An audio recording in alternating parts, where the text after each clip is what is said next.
to see people experience the fulfillment and growth that comes through healthy relationships. We're wired for relationships, so tune in and join with me as I explore and discuss tools for healthy relationships every Monday, 12:15 p.m. on Isaac 98.1 FM. Back with you on the 981, and once again we welcome you to another edition of the program Healthy Relationships. I've got a counselor and trainer Petreece Cuffie with me today. Petreece, a good afternoon to you, and always a pleasure to have you on with us. Good afternoon, Tiffany, and always a pleasure to be on. All right, so I know we are in for another treat today, so let us know what's happening today. What are we delving into? Right. So as you would have said, it's characteristic number 8, which is conflict resolution and empathy. And as I said, this is a 6th part of this number 8. So we're on to part 2 of number 8, which is I'm starting to look at those skills that are necessary for constructive conflict resolution. And I'll be dealing with 2 skills today. So that's what this part 2 is, right? And so again, good afternoon to everyone. Really happy to be here. And I'm continuing with the series of 10 characteristics for healthy marriages. So, I must remind you of what those 10 characteristics are.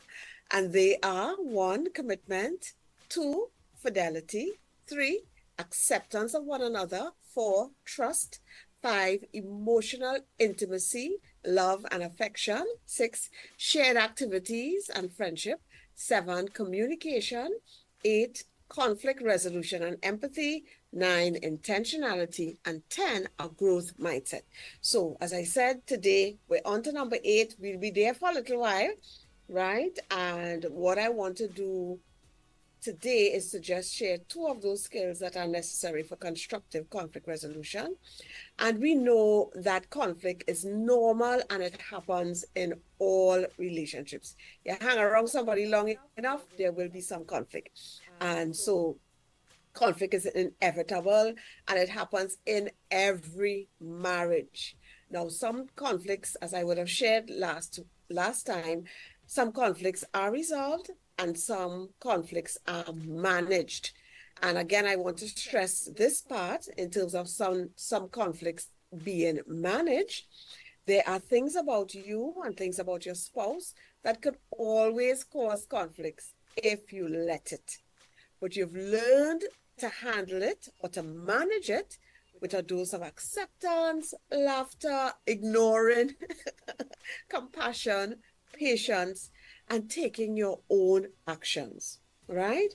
These are some things that you do, right, that it doesn't change the situation, but we manage them gracefully. And sometimes it becomes a non-issue. Eventually, that situation becomes a non-issue. So just know that so even though we're talking about conflict resolution, there are things in your marriage, in terms of conflict, that's not going to be resolved. You just learn to deal with it and you're okay. It's not such a big deal. So in looking at these 6 skills, this information is coming from the work of John and Julie Gottman, and they are marriage counselors, they're authors, they're researchers, and many of you listeners, viewers would be aware of this name. So I am sharing on 6 skills for constructive conflict resolution. And it was Dr. Gottman who would have discovered these skills that you need for creative, constructive resolution. And they are, I'll read all the 6, but we will be looking at zeroing in on 2 of them today. And number 1, soften startup. Number 2, accept influence. Number 3, make effective repairs during conflict. Number 4, de-escalate. Number 5, calming down yourself. And number 6, compromise. Now, I call these skills, and you'll hear me using skills a lot. So I say empathy is a skill, right? I call them skills because they can be learned. And of course, we know because it's a skill, there will always be persons who will be better at it than others, but it's not that you cannot learn it. So driving is a skill. and there will also be people who are better drivers than others, right? Listening is a skill. Managing your emotions is a number of skills. So these are things I'm saying that we can learn. So when I'm looking at these 6 skills, understand that these are things that we can learn. And if it is you cannot learn it, you know that we have a serious issue that we may need more help for, right? So as I said, I am dealing with a softened startup and accepting influence when we're looking at the creative conflict resolution. So we want to be able to create a good space in which we can resolve conflict. So the first thing, soften your startup. So Dr. Gottman, his research revealed, right, that discussions always seem to end on the same note in which they begin. So if you start an argument harshly, and when I say an argument, I don't mean that arguments have to be loud and these things. Argument, we have a difference of opinion, right? So we can have a nice, healthy argument that gets resolved. So don't think when you hear the word argument, it means something negative, right? So if you start an argument harshly by attacking your spouse verbally, it will end up with at least as much tension as when you began it, right? So you're trying to soften that startup. How spouses raise an issue in the first 3 minutes of the conversation is crucial to resolving relationship conflicts. If most of your arguments start softly, your relationship is far more likely to be stable and happy, right? So complain, but don't blame. Complain is not necessarily a bad word. If something happens to us on the job, we lodge a complaint. Those are not a bad word, right? It's simply saying that something is wrong, right? So complain, but don't blame. No matter how at fault you feel that your spouse is, approaching him or her with criticism or accusations is not productive. Instead of blaming your partner with, you said you will clean the backyard today and it is still a mess, try a simple complaint. Hi there. Hi, love. Hi, honey.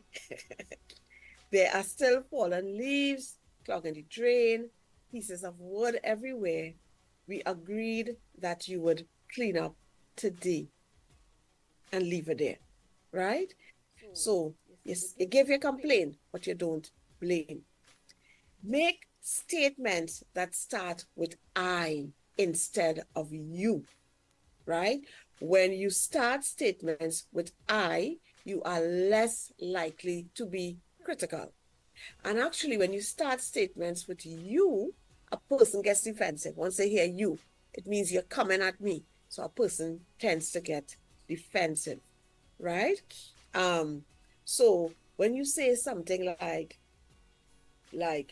you're not listening to me, so the person could instantly get defensive. Well, you don't listen to me either, right? So they get defensive.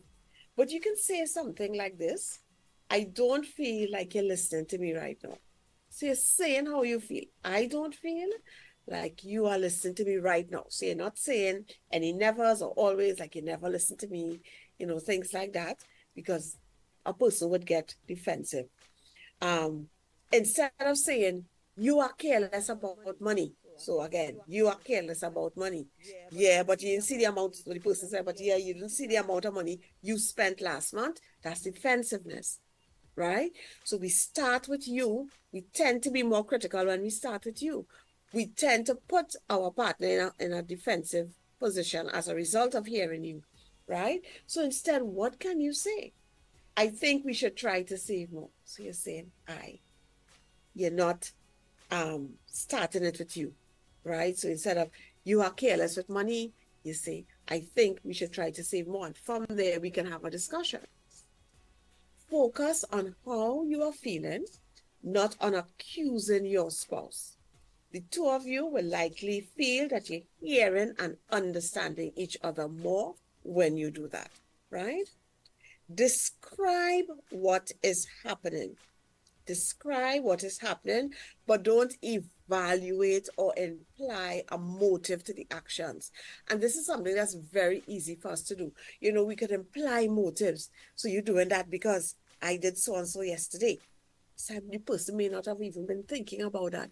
And we say things like, I know you don't care about me. That's why you're doing that. No, no. So we're trying to not evaluate, not judge, or imply motives. So instead of attacking with accusations such as, you never watch the baby, try saying, you know, I feel like I'm the only one just chasing after Joshua today, and I'm really exhausted and overwhelmed. Could you help me out with him? So different.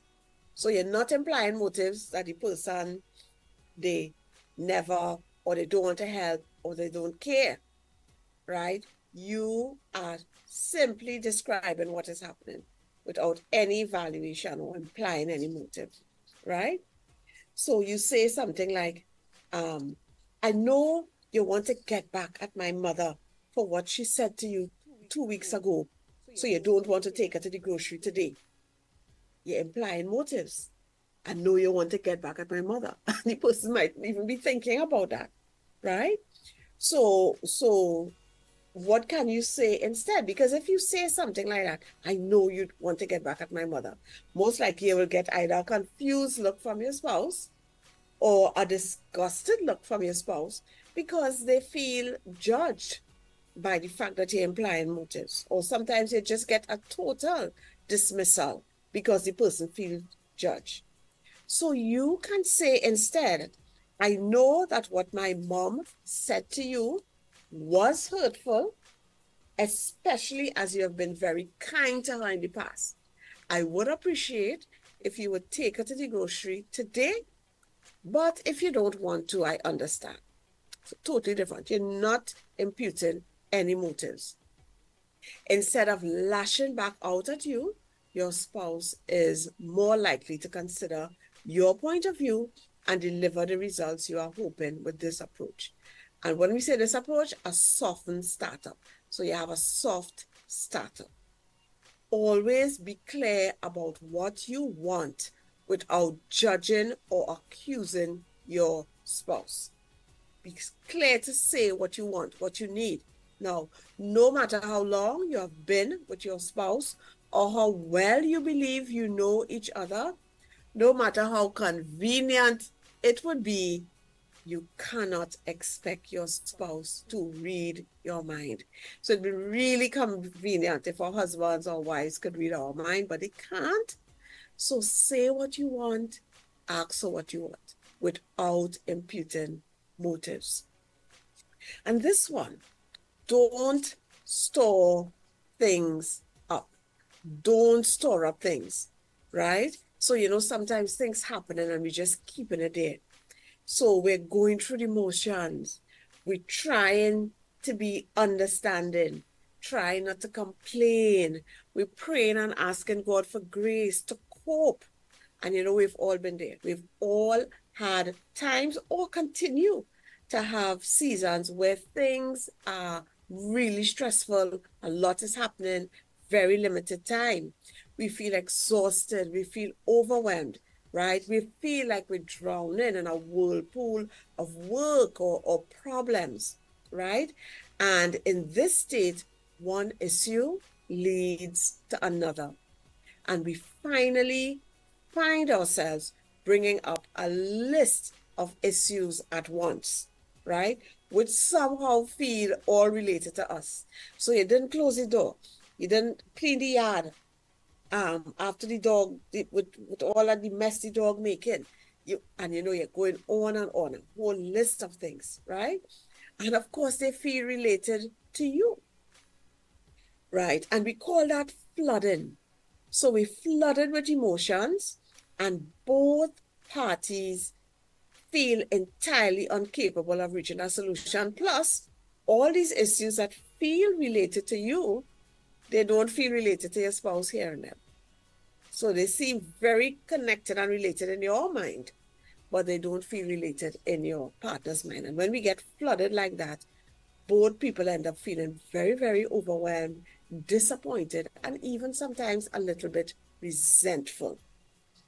Do not wait forever, well, in inverted commas, to bring up an issue with your spouse, right? Don't wait forever.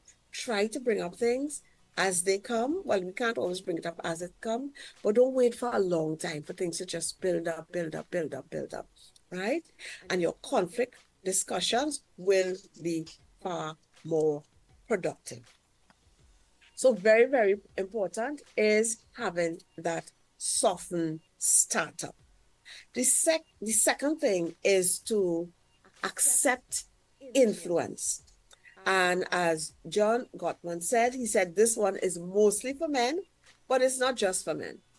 It is not just for men, right? To be clear, but mostly men.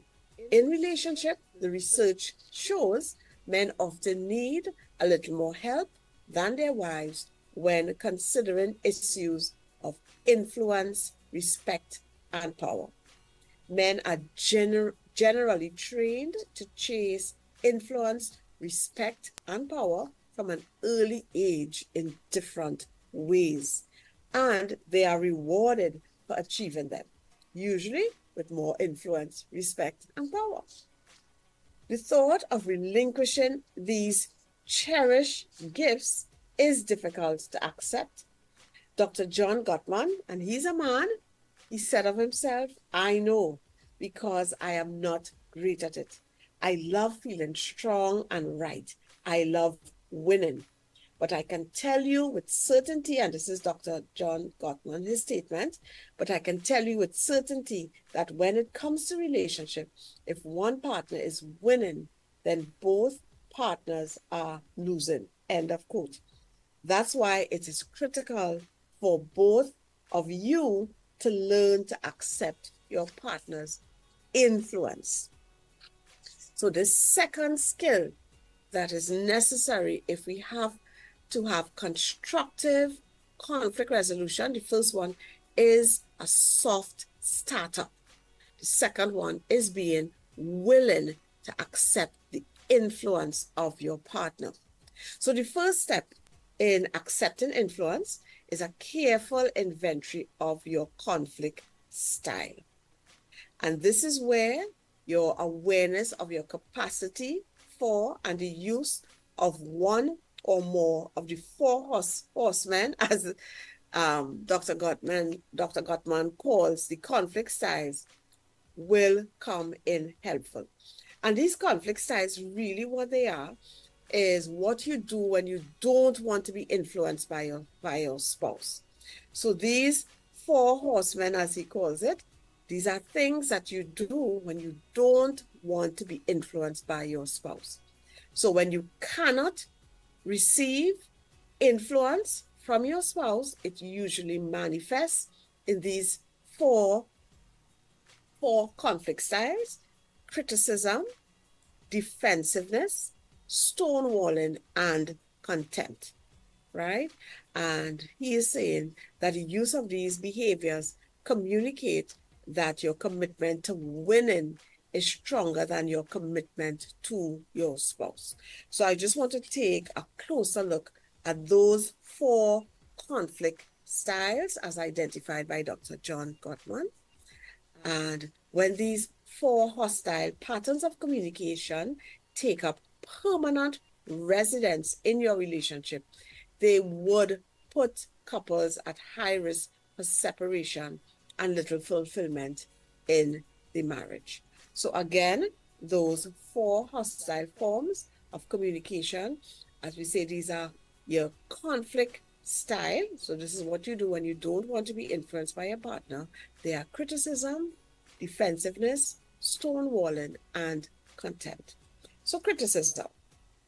Criticism is defined as blaming, fault-finding, or using global and negative labels to attack your partner's character. So you're fault-finding, you're blaming, right? So You could say something like, how would you know that? So kind of implying the person is stupid in some kind of way. Or you're never at home. You blame, right? My problem with you is, and a lot of times a harsh startup starts with some form of criticism, some form of criticism. The second conflict style, so think about it. Am I very critical, and do I do a lot of criticizing? So my spouse is talking to me about something, and what I do is criticize. So how you will know that? How you could say that? You never hear, right? The second one is defensiveness. And defensiveness is a way of turning back a perceived attack, because you're perceiving that this is an attack. So you're turning back a perceived attack. Someone who is defensive denies their partner's statements, refuse to admit their role in problems, avoid responsibility for how they impact their partner and the relationship, or deflects their partner's complaints back onto them, right? Defensiveness is destructive because it escalates tension and creates an adversarial type of interaction. So I come and I say to you, I really think that we should try to spend less on buying food, because one, it is not the healthiest option at times, and we really need to start saving some money. And the person gets defensive and say, well, it's you who don't like to cook. Why are you telling me that? And you get defensive about it. So there's that whole blaming and fault finding, right? And then it really creates an adversarial type of interaction. And number three, the third conflict style is stonewalling. And stonewalling usually occurs as a result of escalating criticism, contempt, and defensiveness as emotional overload becomes intense. Spouses who stonewall stubbornly refuse to give any verbal or non-verbal feedback that they are listening or attending to what their partner is saying. Often they could just get up and leave the room. So it is literally like talking to a stone wall. You see, there's no verbal or non-verbal cues that says you're listening, right? Stonewalling at its best, if you want to say, okay, it has some kind of good in this, can be seen as a containment strategy that a spouse used to avoid further escalation of the conflict. So instead of me lashing out in some way, let me move away. Don't say anything, right? However, it is still a problem. It is still a problem. It is still not healthy. And the problem is that the stonewaller does not just avoid the fight. So it's not like if there's a coming back and we're dealing with it. So they're not just avoiding the fight, but they also avoid their spouse and the relationship. So we're not dealing with any issues in the relationship. We're not talking about situations. And according to Dr. John Gottman's research, 85% of stonewallers are men. And the fourth conflict style is contempt. And contempt really is a lack of respect for your partner's dignity. It's an attitude of looking down on your partner as unworthy. Forms of contempt include name calling, putting a person down, sarcasm, cynicism, cursing out each other, rolling your eyes, mockery, or hostile humor. Contempt is demeaning and conveys not just disapproval of your partner's behavior, and this part is sad, it actually conveys disgust for who your partner is. So you're viewing the person with contempt. You literally, I don't like you, the person. It's not like just, I don't like what you're doing, right? And that is just so, so dangerous in a marriage. So while the other three conflict styles show up in small amounts in many marriages, contempt is only found in toxic relationships. Relationships that are very toxic, you see contempt. It's almost like I'm disgusted with who you are. And we can see how that is so dangerous and very painful, right? This conflict style, this horseman, also includes belligerence, which is an aggressive and angry provocation or threat where someone will literally pick a fight with you. So those four conflict styles are criticism, defensiveness, stonewalling, and or contempt. Those four styles, right? And contempt is really, really, while you see the other three, the criticism, the defensiveness, the stonewalling may show up in many marriages. When contempt shows up in a marriage, that is a very toxic marriage, right? But can you, listener and viewers, can you identify any of those four horsemen in your marriage, in you?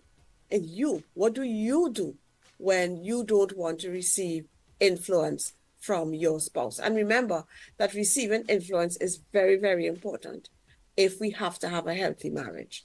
So the first step in allowing your partner to influence you is to become aware of your conflict style. Thankfully, I was able to identify mine, and in courtship, and it was defensiveness. It was defensive. I was very defensive. So because my identity, and I didn't realize that at the time, was in a sense in getting it right and being good in inverted commas, because we know the only good is God, right? And not in Christ as my righteousness. So all my righteousness are as filthy rags. Thank you, God. I don't have to try to get everything right. It's okay. Even if I'm getting it wrong, I am still loved. So whenever Huey pointed out anything that, he didn't appreciate with my behavior because it was unhealthy and because it was causing conflict in the relationship, I would quickly get defensive and point out something that he was doing and get angry, and I'll get angry. So you can see how that is just so destructive. So I don't want to be influenced by him, and my go-to was defensiveness. Thankfully, I have dealt with that, right? So you're listening and you're defensive. Please, please deal with that. It is not healthy. You're not going to be able to deal with conflict in a healthy way in your marriage. The second step is allowing your partner to influence you, right? You have to then commit to making accepting influence part of the culture of your marriage and part of your initial commitment. Remember, you all got married to each other because you believe that this person is intelligent, this person have wonderful things to bring to my life. We bring good things to each other's life. I am not the all-wise one.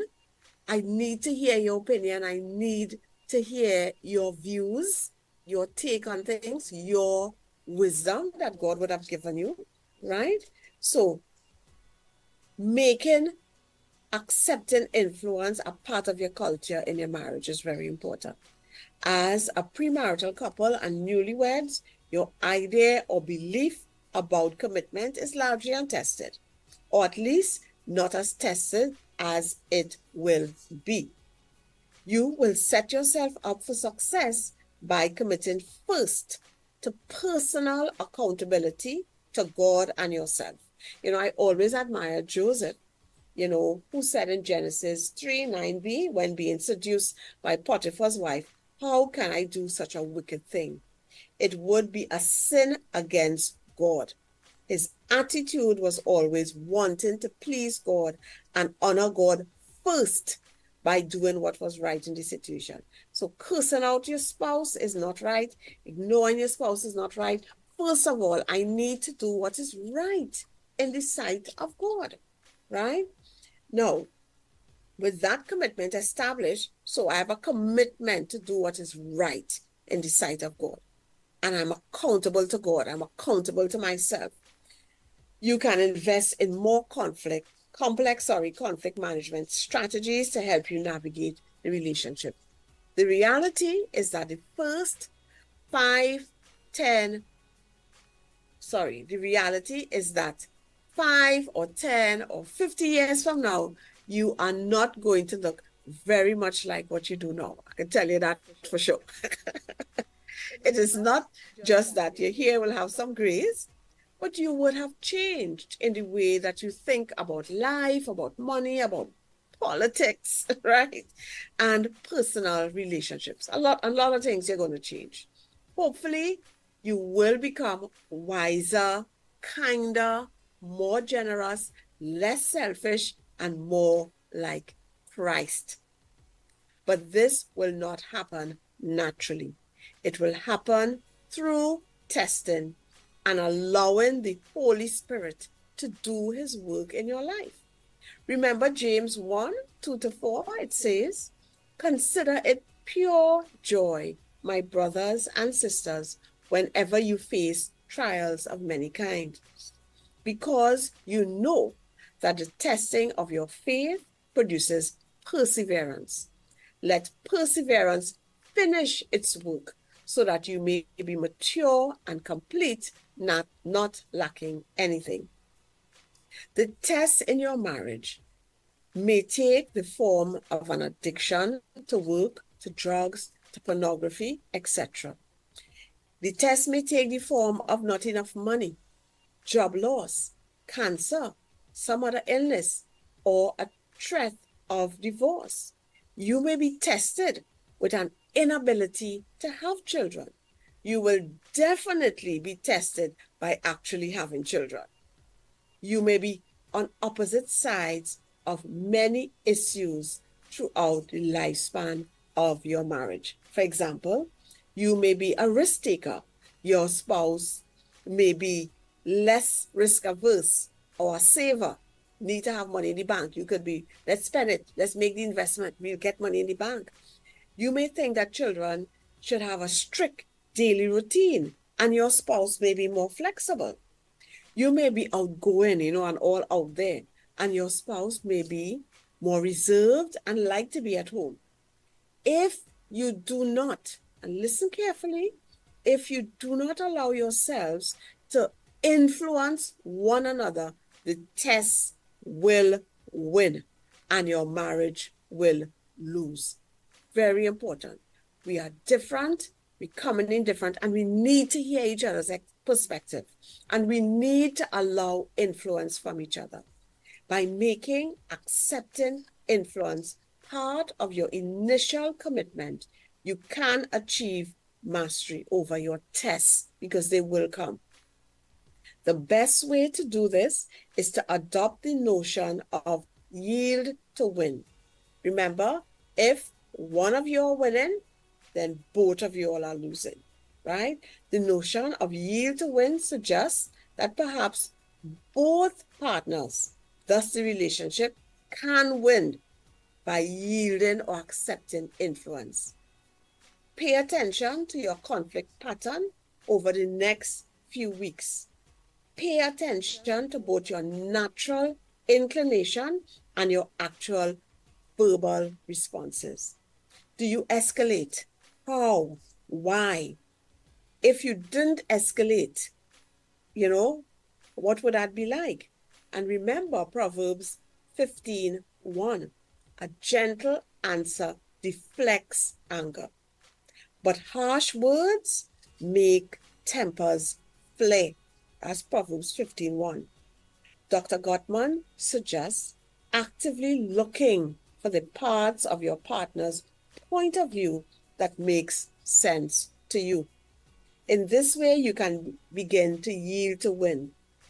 By identifying and empathizing with your partner's point of view, you are more likely to find a solution that honors both partners. And that is the secret. Remember, your partner is not crazy, right?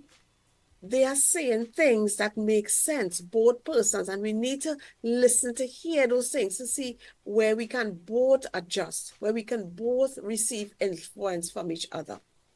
Accepting your partner's influence is actually a very good strategy for gaining more respect, power, and influence. And Dr. Gottman, he observed that wives of husbands who accept their influence are far less likely to be harsh with their husbands when broaching a difficult marital topic. So when husbands accept the influence from their wives, wives actually tend to be softer with their words, right? Softer with their words. And this means that the relationship is winning and that you will both be more inclined to honor and respect each other as the relationship matures. Understand this. Your husband, as a husband and wife, both of you all are intelligent. Both of you all have a perspective to bring the relationship that if we truly listen to each other, we can find our way, not your way or my way, but our way forward as we treat with conflicts. Now, it can be difficult, especially in the beginning, to just really listen. I really want to hear her perspective. I really want to hear his perspective. There is sense in her perspective. There is sense in his perspective, right? So you come into that with that attitude. You come in to your marriage and we're saying we having a culture where we are going to allow ourselves to be influenced by each other. Why get married to someone and you're not allowing them to influence how you do things? That is not healthy, right? And so it is hard. It's hard in the beginning. But as you do it, it gets easier. And it's hard for both men and women, right? But it is the pathway through conflict and towards a sound relationship for couples who master this skill. So the two skills that we're looking at in terms of conflict resolution, so wanting to have constructive conflict resolution, the two skills that I touched on today are a softened startup and accepting influence. Very important. All right, so I will be continuing in the next program to look at I'm hoping I can get through the other 4, which will be to make effective repair during conflict, de-escalate, calming down yourself, and 6, compromise in the next program. All right, so remember, soften that startup. Don't go in with your use, don't blame, don't impute motives. So you're softening that startup, you're using I statement, you're stating what you want, and you want to be willing. Go in with a mindset. I want to hear what my husband, what my wife wants to say. Look at your conflict style. What do you do when you don't want to be influenced? So do you get defensive? Do you criticize? Do you stonewall? And is there contempt in your marriage? If there's contempt, very toxic, you're on dangerous ground. All right? So I really hope this program was a blessing to you. Tiffany? Thank you so very much, Petreece. And let me just share a comment here with you from this listener. So much deep information was given here. I would definitely be going over this live. Pleasant good afternoon to you, Petreece and Tiffany. Thank you so much. I actually had someone who told me I go back on the station, on your Facebook page, and the person said they actually take notes. Well, they listen to it. So I'm so happy to hear that and happy to know that it is helping. Very effective. I'm seeing the phone lines going off, so I'm hoping this is a caller with a question. Okay. So I'll take it. Good afternoon, caller. High sugar content in it as well. So it's a good conversation to have to that person. Yes, caller. Yes, caller. You're live on Isaac 98.1 FM. Do you have a question for Petreece? Oh, sorry. This is 98.1. Yes. Yeah. All right. No problem. No problem. All right. Okay. We'll still leave the lines open 622-1981, 628-1981. If you have a question for Petreece, maybe you've been listening on and you'd like to ask a question, feel free. Good afternoon, caller. Hello. Good afternoon. I've been listening to Petreece for quite a while, and even my husband too with them folk. And whatever she says, if we put it into practice, it will make our life more meaningful to live with our spouse. I've been blessed to be here, all the time, because now I am a retiree. I'm a grandmother, a mother, grandmother. I am a worshiper. And I thank God for listening to her. I was just thinking about why do I have a calling to tell her to congratulate her on how she carries about the message to us as women, because we can never finish learning. I am grateful and happy for her, and I thank God for her. Thank God for her husband too, for all the brethren on the show that give us a warm and a happy day to go on in this life. Thank you. Thank you so much. Tell Petreece I love her. Thank you so much, my dear sister. God bless you. And you're blessed to have children and grandchildren. So God bless you. And I hope that you're able to share the information with them. Thank you so much for that comment. Thank you. Yes, indeed. And let me share a WhatsApp number. It's a WhatsApp only number for Petreece. So when we close things off, if you wish to reach out to her, you can feel free to do so at the number 329-7383. 329-7383. Petreece, once again, I want to say thank you so very much for coming on and sharing and really blessing us. And so many persons are being blessed. And that's just one or two calls that we would normally take. But I know you also get feedback as well. I also get feedback on this end as well. So we truly appreciate you. Thank you for all your hard work and efforts and, everything that you do to put in to come here and share. So God bless you and thank you. And we connect again. You're welcome. For another edition. All right. So God bless you. And until again. God bless you. God bless you. All right. Bye-bye. Bye-bye.